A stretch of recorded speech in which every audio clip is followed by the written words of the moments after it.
अस्सलाम वालेकुम नाज़रीन, मैं हूं Askar Chaudhary wall news network से।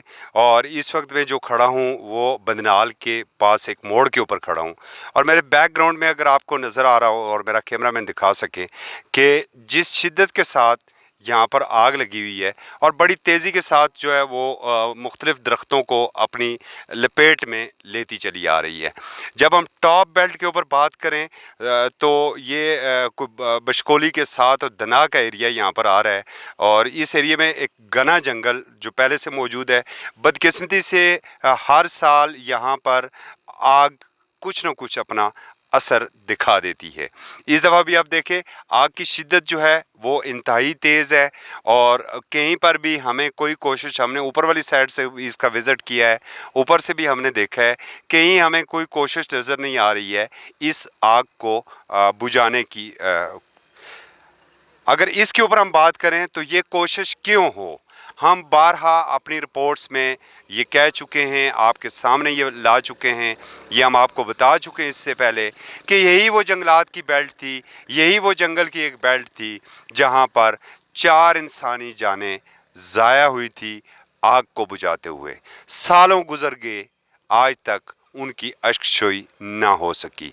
जब उनके लवाकिन की अश्कशोई ना हो सकी, उनके लवाकिन को कहीं पर अकोमोडेट ना हो सका, इन्हीं प्लेटफॉर्म से, अपने इसी वॉल न्यूज़ नेटवर्क के प्लेटफॉर्म से हम ये कहते चले आ रहे कि ये हमारे वो हीरोज़ थे कि जिन्होंने इन जंगलात को, हमारे कल के मुस्तकबल को बचाने के लिए अपनी जानों का नजराना पेश किया।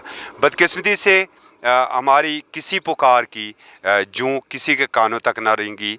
और ये इशू हमने उस वक्त चेयरमैन पाकिस्तान तहरीक इंसाफ इमरान खान के सामने उठाया था। उस वक्त वहाँ पर हमारे सामने उन्होंने उस वक्त के चीफ मिनिस्टर परवेज़ खट्टक को डायरेक्शन भी दी थी कि इस इशू को वो देखें।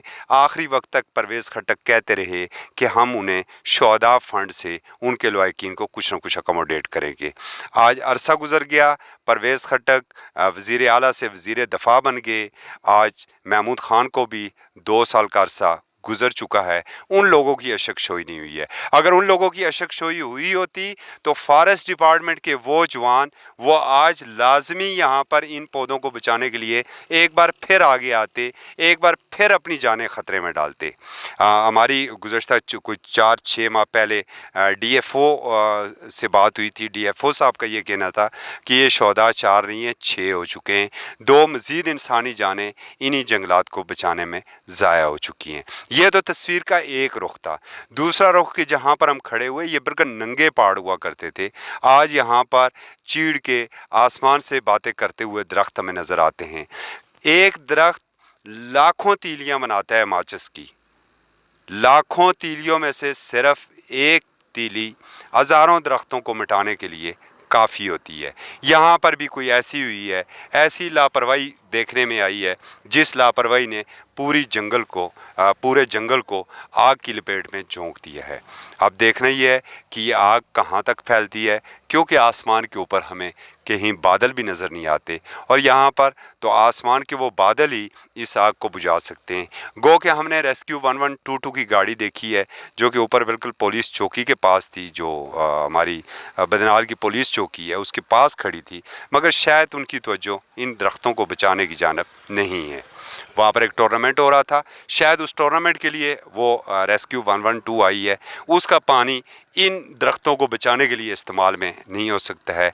आज अगर हम इन दरख्तों को नहीं बचाएंगे तो कल हम अपनी नस्ल को क्या देंगे। और ये जो ग्लोबल वार्मिंग हो रही है, जो इस वक्त आप देख रहे हैं कि कितनी तेज़ी के साथ मौसम तब्दील हो रहा है और जो इस दफ़ा शदीद तरीन गर्मी है, अगर इन दरख्तों की हमने हिफाजत ना की, इन दरख्तों को हमने रहना ना दिया, तो ये बताइए हमारी आने वाली नस्लों का क्या होगा और हमारे आने वाली नस्लें वो साफ़ हवा में किस तरह सांस ले सकेगी।